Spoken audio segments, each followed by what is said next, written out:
Okay, hi everyone. In this video, hopefully I'm testing out a GoPro Hero 3 Black Edition Plus or Plus Black Edition, which finally works. The last one which I had, the lens was not working very well. It was just a bit blurry. I was only focusing on something down at the side. Oh, actually you can't see down the side.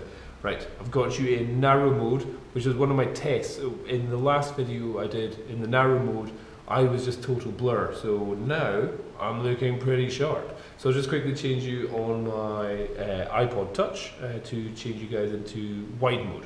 Cool, so this is at the 1080p 30 frames a second. My voice is totally gone. I've had a sore throat over the last couple of days.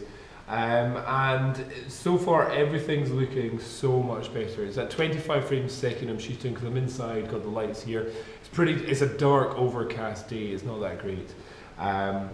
But so far the image is looking a lot better than what it was before. So here, one of the things I want to show you just now is the difference in field of view. So I showed you this in the last one, but it was all blurry. So this is in its normal wide angle setting, which you see is absolutely massive, considering you are an arm length away, and I can go fully arms out like that. It's pretty awesome. But I'm going to go show you the super view right now. So this is a super view, and again still at 25 frames a second to do with the PAL setting, which I've got it on. And as you can see, I'm a little bit, well, on my iPod it looks like I'm a little bit thinner. I like that move. But it should be, you get a lot more up and down squished in. I'll be editing this footage in Final Cut Pro X. If you're wondering what software, but at the same time I could easily do it in stuff like ScreenFlow, which is something which I edit stuff on there as well. The other thing which I want to find out is the effect of Protune. So just now it is in its normal kind of camera settings, which is like a JPEG setting, but Protune should give me a very flat look file, and it should mean that the blacks are less black and the brights are less bright, so it gives me more dynamic range.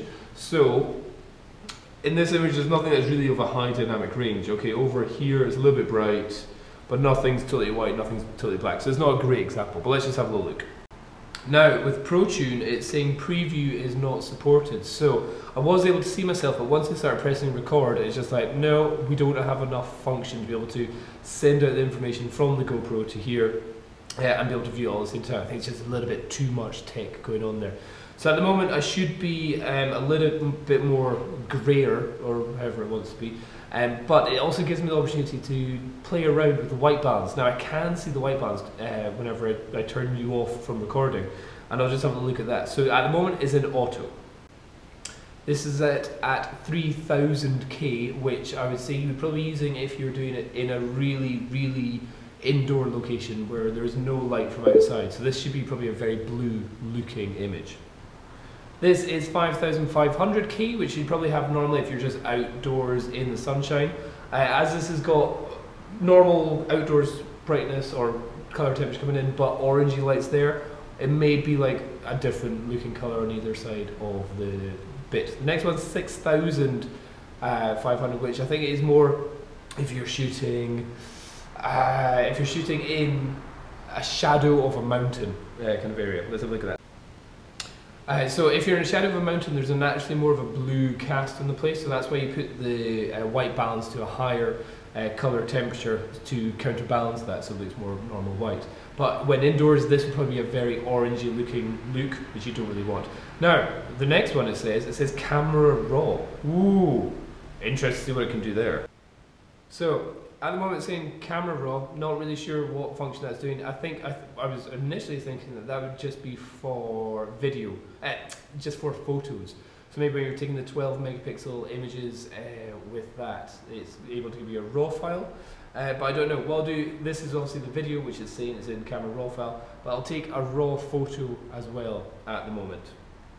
Let's see. Okay, so there you go. Hope that helps. That should just give you a little bit of an idea of the different resolutions, white balance and features that you get on the GoPro Hero 3 Plus Black Edition, the one that's just come out. And now that it's got one with a working lens or a lined lens and everything, everything looks good now. Okay, hope that helps. Bye bye.